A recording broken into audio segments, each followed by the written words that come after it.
కొన్ని రోజుల నుంచి హైదరాబాద్ పరిసరాలలో ఆక్రమణలపై ఉక్కుపాదం మోపుతున్న హైడ్రా ఇప్పటి వరకు 111.72 ఎకరాల భూమిని స్వాధీనం చేసుకున్నట్టు వెల్లడించింది. మొత్తం 23 ప్రాంతాల్లో ప్రభుత్వ స్థలాల్లో కట్టిన 262 అనధికార నిర్మాణాలు కూల్చేసినట్టు ప్రభుత్వానికి నివేదించింది. అన్యాక్రాంతమైన ప్రభుత్వ భూములను, చెరువులను పరిరక్షించేందుకు రంగంలోకి దిగిన హైడ్రా ఆక్రమణదారుల నుంచి ఇప్పటి వరకు 100 ఎకరాలకు పైగా ప్రభుత్వ స్థలాన్ని స్వాధీనం చేసుకున్నట్టు వెల్లడించింది. హైడ్రా గత 2 నెలలుగా చెరువుల FTL బఫర్ జోన్స్ లో అక్రమ నిర్మాణాల పని పడుతున్న హైడ్రా నిబంధనలకు విరుద్ధంగా ఉన్న నిర్మాణాలను ఎక్కడా ఉపేక్షించకుండా నేలమట్టం చేస్తోంది.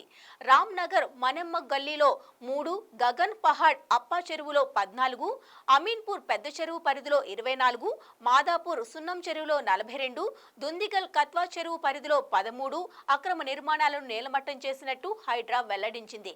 అత్యధికంగా అమీన్పూర్లో 51 ఎకరాలు, మాదాపూర్ సున్నం చెరువులో 10 ఎకరాల ప్రభుత్వ స్థలాన్ని స్వాధీనం చేసుకున్నట్టు హైడ్రా పేర్కొంది. మరోవైపు హైడ్రాకు ప్రత్యేక పోలీస్ సిబ్బందిని ప్రభుత్వం కేటాయించింది. హైడ్రాకు IPS అధికారి రంగనాథ్ కమిషనర్ గా వ్యవహరిస్తున్న విషయం తెలిసిందే. దీనికి ప్రత్యేక పోలీస్ సిబ్బందిని సైతం కేటాయిస్తూ DGP కార్యాలయం మంగళవారం ఉత్తర్వులు జారీ చేసింది. 15 మంది CI స్థాయి, 8 మంది SI స్థాయి పోలీస్ అధికారులు ఆక్రమణల కూల్చివేత కోసం పనిచేస్తున్నారు.